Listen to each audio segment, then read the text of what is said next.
el problema 1 del examen de febrero de 2024, el examen de la primera semana. Como vamos a ver, en esta asignatura se profundiza en lo que se hace en teoría de circuitos 1. Concretamente, en esta primera tutoría vamos a ver un método avanzado de análisis de circuitos. En teoría de circuitos 1 se veía el método de los nudos y el método de las mallas, y aquí vamos a ver el método en concreto de los lazos básicos. Entonces, en este problema nos dicen, para el circuito de la figura, tomando el árbol formado por la rama AB y la rama pasiva AC, se pide lo siguiente. Explique los conceptos de grupo de corte y grupo de corte básico y ponga un ejemplo de cada uno de ellos utilizando este circuito. Bien, entonces nos dan este circuito que yo ya me he representado aquí. Voy a duplicarlo para poder trabajar sobre él, y lo primero que me dicen es que tome como referencia el árbol formado por la rama AB y la rama pasiva AC. Bueno, vamos a ver qué es esto del árbol. Me están diciendo que el árbol en concreto es el que está formado por la rama AB, es decir, esta rama que tengo aquí va a ser parte del árbol. Yo recomiendo utilizar colores distintos para representar el árbol. Estos eran 4 ohmios, ¿verdad?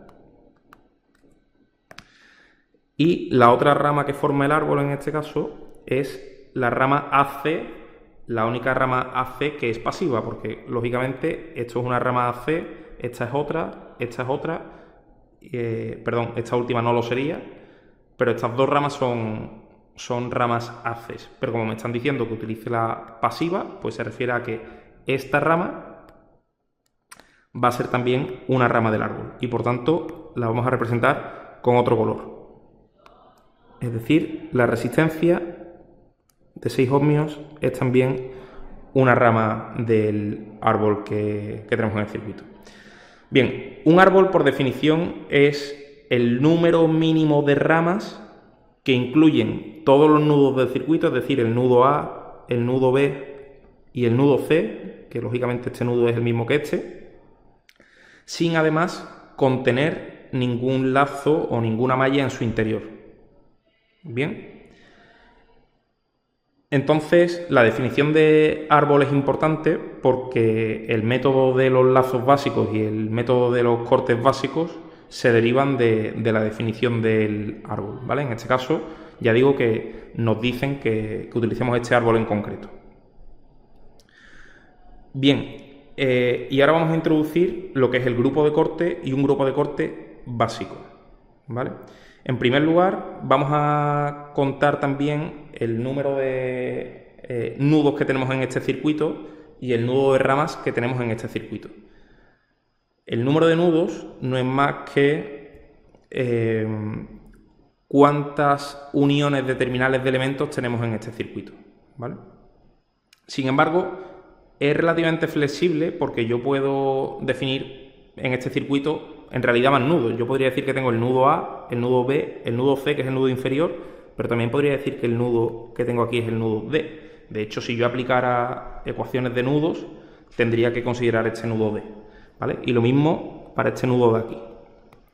Sin embargo, los métodos avanzados de análisis, como son el de los lazos básicos y el de los cortes básicos, me permiten elegir los nudos y las ramas de una forma un poco distinta. De hecho, en este circuito efectivamente no tenemos ni que definir el nudo D ni el nudo E. Por tanto, podemos decir que el número de nudos en este caso es n igual a 3. El nudo A, el nudo B y el nudo C. Bien, si hago esta elección, ahora tengo que decir que el número de ramas pues será esta que tengo aquí es una rama, esta es otra rama, una tercera rama, 4 y por último 5. Bien. Por tanto, R, número de ramas, igual a 5. Porque ahora, como veremos, la definición del grupo de corte básico y el número de lazos básicos viene derivado de esto. R igual a 5. Bien, entonces, para apoyarnos en este circuito, y definir lo que es un grupo de corte, tengo aquí la definición extraída de los apuntes de la asignatura que están en el curso virtual. Te recomiendo que esos apuntes los utilices como referencia, como material de referencia, porque la verdad es que están francamente bien y tienen ejemplos hechos, problemas de autoevaluación, y la verdad es que la teoría también está bastante bien contada, así que te recomiendo encarecidamente que los utilices. Bien, pues dicho esto, definido el árbol y el número de nudos y el número de ramas, se define un grupo de corte como un conjunto de ramas que, si se eliminan, el grafo deja de ser conexo. Bien, un grafo conexo es aquel en el que yo puedo desplazarme de un nudo a otro cualquiera a través de ramas del circuito. Es decir, un grafo es inconexo cuando no tengo forma física de alcanzar un nudo. Bien, por tanto, un ejemplo podría ser, bueno, si yo represento este corte que estoy haciendo aquí, yo lo que estoy haciendo es eliminar esta rama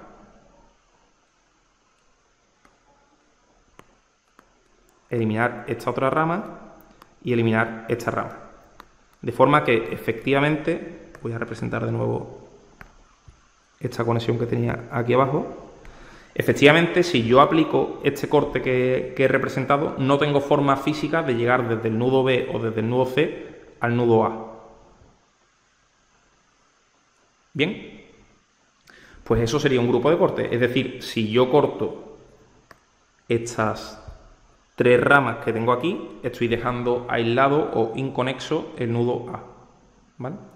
Eso es un grupo de corte. Sin embargo, este grupo de corte que nosotros hemos representado aquí no es un grupo de corte básico, porque si te fijas, con este corte estamos cortando tanto la rama de la resistencia de 6 ohmios como la rama de la resistencia de 4 ohmios. Y por definición, un grupo de corte básico es aquel formado por una única rama y el resto son ramas que se denominan eslabones, ¿vale? Es decir, está formado por una única rama del árbol y el resto son eslabones. Lógicamente, en el circuito original, todo lo que no son ramas del árbol, todo lo que no están representados de color rojo, son eslabones, ¿vale? Por tanto, por definición, un grupo de corte básico es aquel formado por una única rama del árbol y el resto tienen que ser eslabones. Por tanto, el número de grupos de corte básicos será n-1. Si tenemos n-1 o n nudos, que en este caso son 3, solo vamos a tener 2 grupos de corte básicos, ¿vale? Concretamente, 1 por cada rama del árbol. Es decir, si yo parto del circuito original con el árbol representado, yo tengo que intentar en cada uno de los cortes básicos, voy a borrar este corte anterior, en cada uno de los cortes básicos voy a intentar cortar solo una rama del árbol. Por tanto, si quiero cortar solo una rama del árbol, yo puedo decir, bueno, pues voy a cortar y voy a dejar inconexo el nudo B, por tanto me quedaría esto que tengo aquí, borro únicamente la rama de 4 ohmios, ¿verdad? Y borro también estas 2 ramas que son eslabones. Bien, ahora el grafo es no conexo y por tanto este es uno de los cortes básicos. Y el otro que puedo conseguir es cortando únicamente la segunda rama del grafo. Pues para ello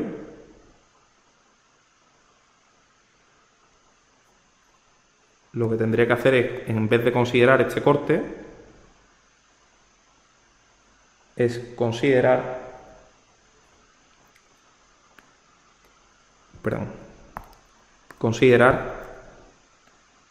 este otro corte, donde efectivamente solo estoy cortando esta rama del árbol y todo lo demás que corto son eslabones. Y en este caso, lo que me quedaría al aplicar ese corte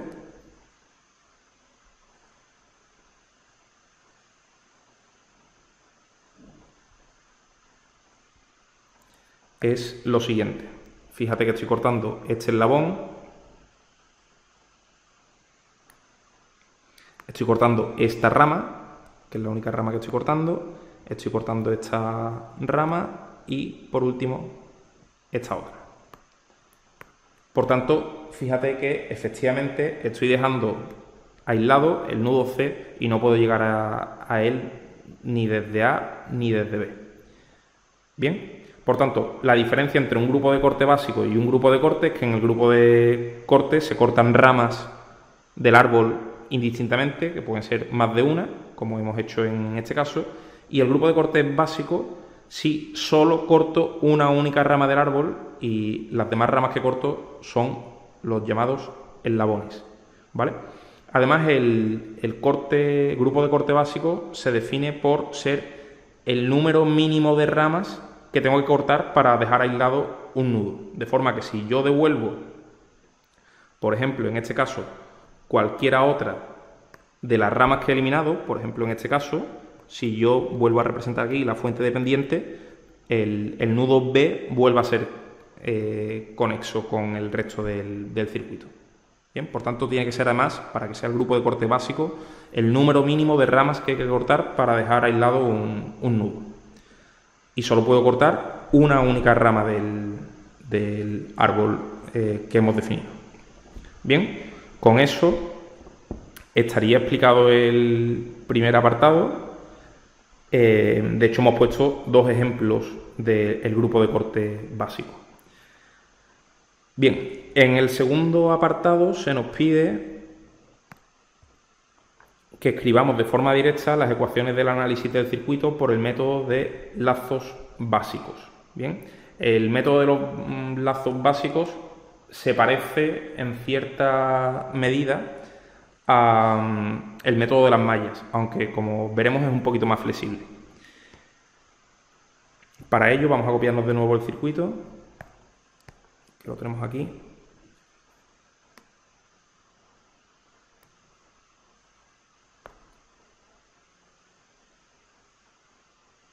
Y vamos a ver qué es esto de lazo básico.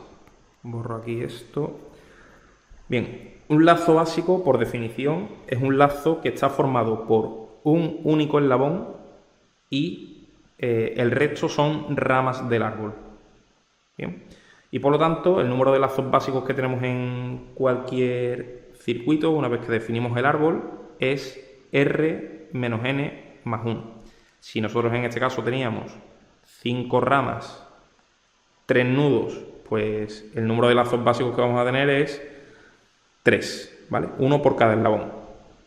Entonces, para que identifiquemos aquí los lazos básicos, pues tiene que estar formado por ramas del árbol y cada uno de los eslabones. Entonces, aquí tengo un eslabón y por tanto el lazo básico correspondiente a este eslabón será el que está compuesto por este eslabón y únicamente la rama de 6 ohmios del árbol.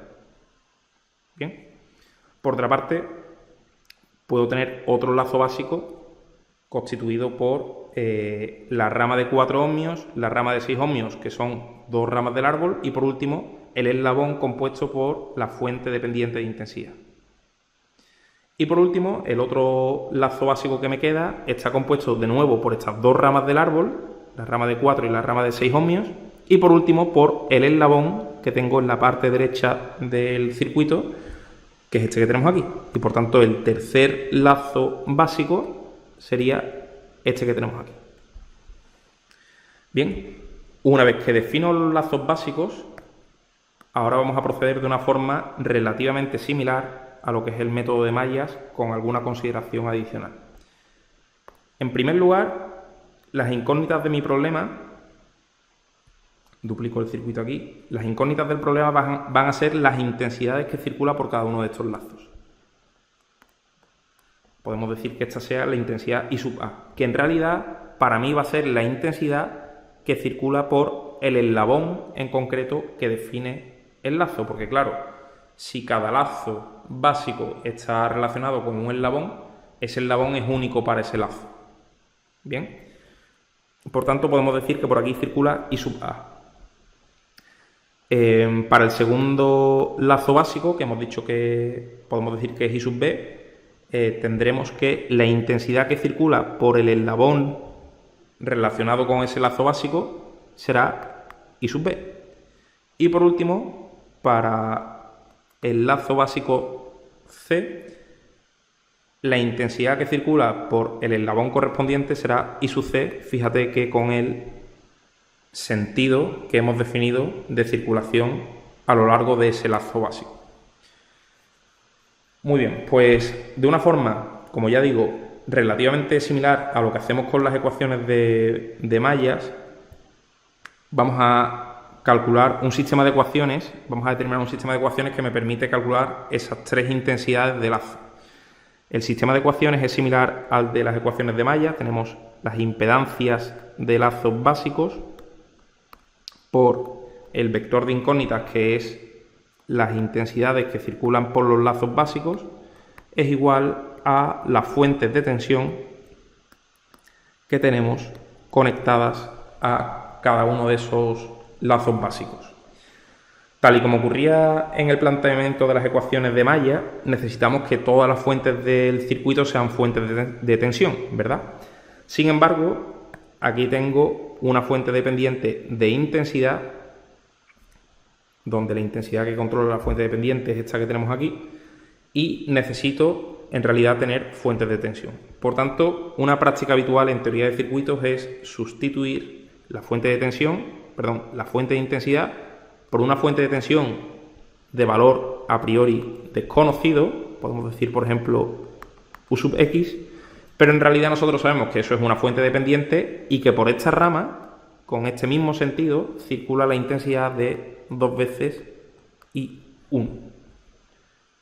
Bien, esto es una práctica habitual en teoría de circuitos que se hace cuando necesitamos fuentes de un tipo, pero sin embargo tenemos del tipo contrario.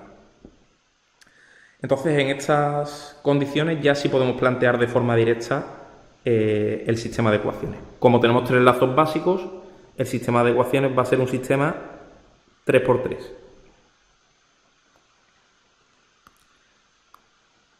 Donde aquí tendré las intensidades de lazo, I sub A, I sub B e I sub C. Y por último, las fuentes de tensión que tengo conectadas a cada uno de esos lazos. Tal y como ocurre en las ecuaciones de nudo y en las ecuaciones de mallas, hay una receta que podemos seguir para determinar cómo es la matriz de impedancia de lazo, que es el texto que tengo aquí puesto a la derecha, que está sacado de los apuntes. Dice, el sentido de cada lazo básico es el de la intensidad del eslabón que lo define, ¿vale? Como hemos dicho, en cada lazo básico tenemos una intensidad que es precisamente la que circula por el eslabón que define a dicho lazo. Dice después, los elementos de la diagonal de la impedancia de lazo básico son las impedancias de lazo. Así, el elemento Z sub KK es la impedancia del lazo básico y es igual a la suma de las impedancias de todas las ramas del circuito que forman ese lazo básico. Es decir, poniendo como ejemplo el lazo básico A, pues ahí tenemos una impedancia de 2 ohmios y una impedancia de 6 ohmios. Por tanto, en este elemento, vamos a decir que esto es la columna relativa al lazo básico A, al lazo básico B y al lazo básico C, A, B, C. Por tanto, el elemento Z sub A será pues 6 más 2. Si ahora intentamos ver cuál es la impedancia Z sub BB, pues el lazo básico es este que tenemos aquí, por tanto tendré que considerar la impedancia de 6 ohmios y la impedancia de 4 ohmios, pues 6 más 4.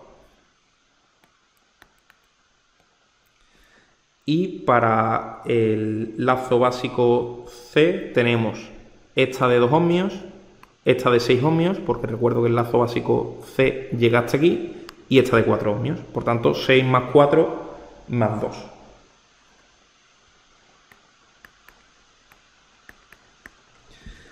Estos son los elementos de la diagonal. Y ahora nos vamos a ir fuera de la diagonal. Dice, los elementos de ZLB de fuera de la diagonal son las impedancias comunes de todas las parejas de lazos básicos. Así, el elemento Z sub JK es la impedancia común a los lazos básicos J y K y es igual a la suma de las impedancias de todas las ramas del circuito que son comunes a esos dos lazos. Y ahora bien, importante que esto es distinto de las ecuaciones de malla. El signo de esa suma es positivo si las dos intensidades de lazo y su J e I sub K recorren esas ramas comunes en el mismo sentido. Y es negativo en caso contrario. Es decir, si yo quiero ver cuál es el elemento Z sub AB, me tengo que fijar en ramas comunes al lazo básico A y al lazo básico B, es decir, de nuevo sería la impedancia de 6 ohmios, y ahora veo que I sub A en esta rama circula así, ¿verdad? E I sub B en esta rama circula así. Por tanto, tendré que considerar, en este caso, menos 6. Bien. Si ahora me fijo en la impedancia que comparten el lazo básico A y el lazo básico C, pues de nuevo tendré que la única impedancia que comparten es la de 6 ohmios, precisamente, de nuevo esta. De nuevo veo que I sub C va en este sentido y por tanto tengo que considerar menos 6 ohmios. Bien. Tal y como ocurre en las ecuaciones de malla, esta matriz es simétrica, por tanto directamente puedo decir que aquí tenemos menos 6 y menos 6. Y por último solo me faltaría considerar las impedancias que comparten el lazo básico B y el lazo básico C, que en ese caso son precisamente las impedancias del árbol, es decir, esta de 6 ohmios y esta de 4 ohmios, porque la impedancia de 2 ohmios solo la recorre el lazo básico C. Por tanto, tendremos 6 y 4 y además las dos intensidades van con el mismo sentido. Por tanto, tengo que considerar 6 más 4 o 4 más 6 en este elemento de la matriz.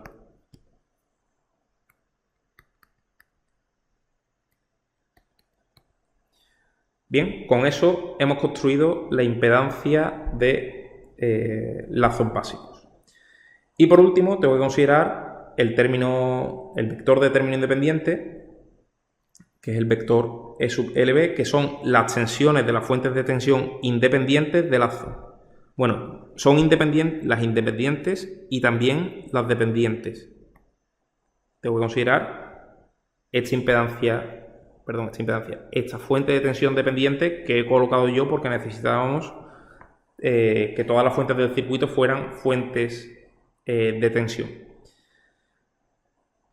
Entonces dice así, el elemento E sub K es la suma de las fuentes de tensión que hay en las ramas del lazo básico K. Y cada uno de esos sumandos, con signo positivo si la intensidad del lazo sale por el terminal positivo de la fuente. Y con signo negativo si I sub K entra por él. Es decir, en el lazo básico A, yo tengo que la intensidad I sub A entra por el terminal negativo de la fuente y sale por el positivo. Por tanto, en este elemento yo tengo que colocar 18 con signo positivo. Para el caso del lazo básico B, tenemos que la intensidad del lazo, esta I sub B, entra por el negativo y sale por el positivo. Por tanto, tengo que colocar aquí U sub X con signo positivo. Bien. Y por último, al recorrer el lazo básico C, tengo que solo me encuentro con esta fuente de tensión, entro por el positivo, salgo por el negativo, por tanto, aquí aparece un menos 18 en este término del vector independiente, de término independiente. Menos 18. Bien. En este punto tenemos el sistema de ecuaciones montado. Sin embargo, si hacemos balance de ecuaciones incógnitas, tengo una incógnita, 2, 3 y esta incógnita adicional que hemos incorporado por culpa de la fuente dependiente. Lo que pasa es que en realidad tenemos alguna ecuación adicional. Normalmente por cada fuente dependiente podemos introducir una ecuación adicional. En concreto tenemos que ver cuál es la magnitud que controla la fuente dependiente, en este caso I1. I1, que como dijimos al principio, está en esta parte del circuito y podemos ver que coincide con la intensidad del lazo básico A. Por tanto, podemos decir que I sub A es igual a I sub 1, de la primera ley de Kirchhoff. Claro, ahora estamos incorporando además otra incógnita nueva, por tanto nos hace falta otra ecuación adicional y esa la podemos encontrar si miramos al lazo básico B, porque su intensidad I sub B coincide también con 2 veces I sub 1. Por tanto, podemos decir directamente que I sub B es igual a 2 veces I sub 1. Y ahora sí, si hacemos balance, tenemos 5 ecuaciones, 5 incógnitas, y por tanto podemos resolver este sistema de ecuaciones. Yo a mis alumnos siempre les recomiendo introducir pues estas igualdades que tengo aquí dentro del sistema de ecuaciones e intentar reordenar para que todas las incógnitas me queden dentro del vector de incógnitas y así puedo utilizar o una calculadora que permita introducir sistemas de ecuaciones o algún programa informático, etc. Entonces, para hacer eso, necesariamente tenemos que ir desarrollando las ecuaciones para poder reordenar el sistema de ecuaciones, ¿vale? Entonces, la primera ecuación me va a quedar algo como 8 veces I sub A, esta es la primera ecuación, 8 por I sub A, menos 6 por I sub B, menos 6 por I sub C, es igual a 18. La segunda ecuación me va a quedar que menos 6 por I sub A, más 10 por I sub B, más 10 por I sub C, es igual a U sub X. Y por último, la tercera ecuación me quedará que menos 6 por I sub A, más 10 por I sub B, más 12 por I sub C es igual a menos 18. Bien, si ahora voy introduciendo las otras dos identidades que teníamos anteriormente, tendré que 8 veces I sub 1 menos 12 veces I sub 1 menos 6 veces I sub C es igual a 18. De nuevo, bueno, voy a intentar hacer las operaciones del tirón. Tenemos que menos 6 veces I sub 1 más 20 veces I sub 1, es decir, 14 veces I sub 1 más 10 veces I sub C. Paso, si quiero, el U sub X hacia la izquierda para meterlo en el sistema, menos U sub X igual a 0.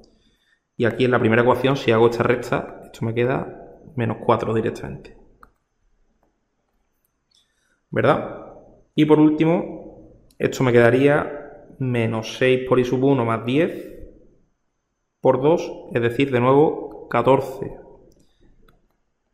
I sub 1 más 12 I sub C igual a menos 18. Ahora sí, puedo montar este sistema de ecuaciones en forma matricial, que es lo que me interesa. Voy a duplicar esto aquí para poderlo ver en todo momento.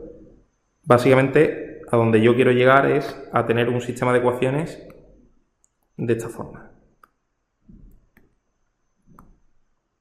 donde las incógnitas de mi problema ahora son I sub 1, U sub X e I sub C.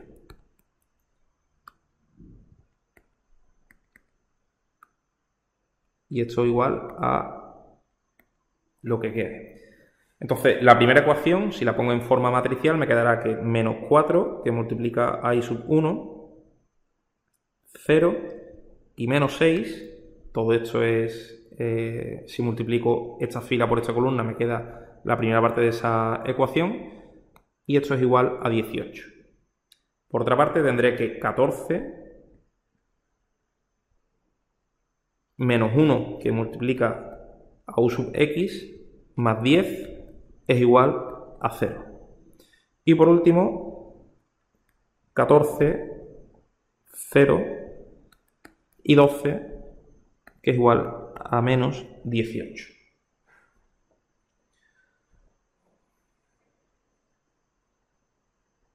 Bien, bueno, como te decía, si ahora introducimos esto en cualquier software o cualquier calculadora que me permita meter directamente esto, pues puedo sacar el resultado, que no merece demasiado la pena lo que es hacer el cálculo, y a mí me sale que I sub 1 es igual a 3 amperios, la tensión U sub X me sale igual a menos 8 voltios, y la intensidad I sub C es igual a menos 5 amperios. Lo interesante de esto es, en primer lugar, verificar que efectivamente esta solución es correcta. Entonces, para ello, lo habitual es venirse uno pues al circuito original y trabajar sobre él. Voy a cogerme, por ejemplo, esta versión que está bastante limpia.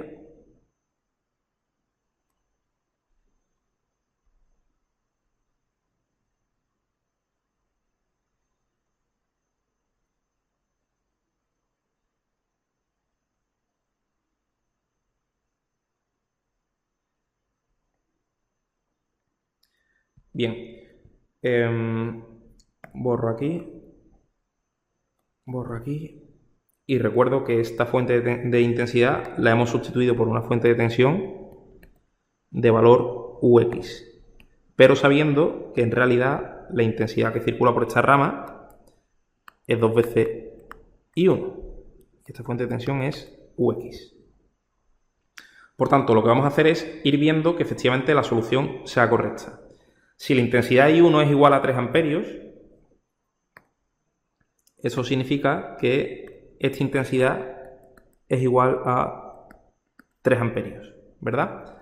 Y por otra parte, tendremos que por esta rama vienen 6 amperios. Bien. ¿Qué más tenemos? Tenemos que la intensidad I sub C, que nosotros habíamos definido en sentido horario, en el eslabón de la derecha, en realidad va en sentido contrario. Por tanto, la intensidad llevará sentido antihorario. Es decir, por aquí circularán 5 amperios en este sentido. Si por aquí vienen 5 y hacia abajo van 6, necesariamente por esta otra rama vendrá 1 amperio, para que se cumpla la primera ley de Kirchhoff en el nudo B. Si por aquí viene 1 amperio y por la izquierda vienen 3, necesariamente hacia abajo van 2 amperios. Bien, por aquí 1 y por ahí 2, para que se cumpla la primera ley de Kirchhoff en el nudo A. Bien, y la tensión UX, que según esta fuente de tensión sería así, en realidad son menos 8 voltios y por tanto puedo considerar 8 voltios hacia abajo. Menos 8 hacia arriba es lo mismo que, lógicamente, 8 hacia abajo. Y ahora lo que tenemos que comprobar es que efectivamente se cumple la segunda ley de Kirchhoff en cada una de las mallas del circuito. Por ejemplo, aquí tengo 18 voltios de la fuente, aquí tengo 8 voltios, por tanto, en esta segunda ley de Kirchhoff veríamos que aquí tengo efectivamente 10 voltios, que coincide con 5 amperios por 2 ohmios. Por otra parte, si por esta resistencia de 6 ohmios circulan 2 amperios hacia abajo, aquí tendré una caída de tensión de 12 voltios. Y por tanto, necesariamente aquí tendría 4 voltios, que de nuevo coincide con el producto de esta intensidad por la resistencia de 4 ohmios. Por tanto, se cumple la segunda ley de Kirchhoff en esta segunda malla. Y en la primera, pues de nuevo tengo aquí 18 voltios, 12 voltios en esta rama de la derecha y 3 por 2, que efectivamente son 6 voltios. Por tanto, con esto uno comprueba que se cumple la primera ley de Kirchhoff en cada nudo del circuito y la segunda ley de Kirchhoff en cada malla del circuito. Bien, con esto estaría contestado el segundo apartado, que me pedían las tensiones y las intensidades en cada uno de los elementos. Bueno, hay una cuestión que, lógicamente, yo debería devolver el circuito en las condiciones originales, que son en realidad que esto es una fuente dependiente de intensidad. Por tanto, esta fuente de intensidad es de 6 amperios y lo que sabemos es que no hay una tensión U sub X como tal, sino que la tensión en terminales de esa fuente dependiente es 8 voltios, tal y como hemos determinado, ¿vale? Y por último, lo último que nos piden es simplemente un balance de potencia en el circuito, calcular la intensidad y la tensión y verificar que se cumple el balance de potencia. Pues muy bien, para eso simplemente lo que tenemos que determinar es la potencia total consumida en las resistencias, que será igual al valor de la resistencia por la intensidad que circula a través de cada una de ellas, es decir, 2 por 3 al cuadrado más 4 por 1 al cuadrado más 2 por 5 al cuadrado y más 6 por 2 al cuadrado. Y eso a mí me da, lo tengo por aquí creo, 2 por 3 al cuadrado, 4 por 1, 2 por 5 al cuadrado y 6 por 2 al cuadrado. A mí me da 96 vatios que son consumidos necesariamente porque estamos tratando de resistencias. Esta es la potencia total consumida en las resistencias de este circuito. Y por último, lo que vamos a ver es qué ocurre en cada una de las fuentes. En primer lugar, en la fuente de 18 voltios, bueno, como tenemos dos fuentes de 18, vamos a decir que esto sea U sub G1, que esto sea U sub G2, y la fuente de intensidad dependiente será I sub G. La potencia consumida o cedida, en este caso por U sub G1, podemos ver que las referencias de esta fuente son referencias activas, es decir, esta fuente lo que hace es ceder potencia y concretamente pues 18 por 3 amperios, 18 voltios por 3 amperios, que son 54 vatios cedidos al resto del circuito, porque, repito, esta fuente de tensión tiene referencias de polaridad activas. Por otra parte, la fuente U sub G2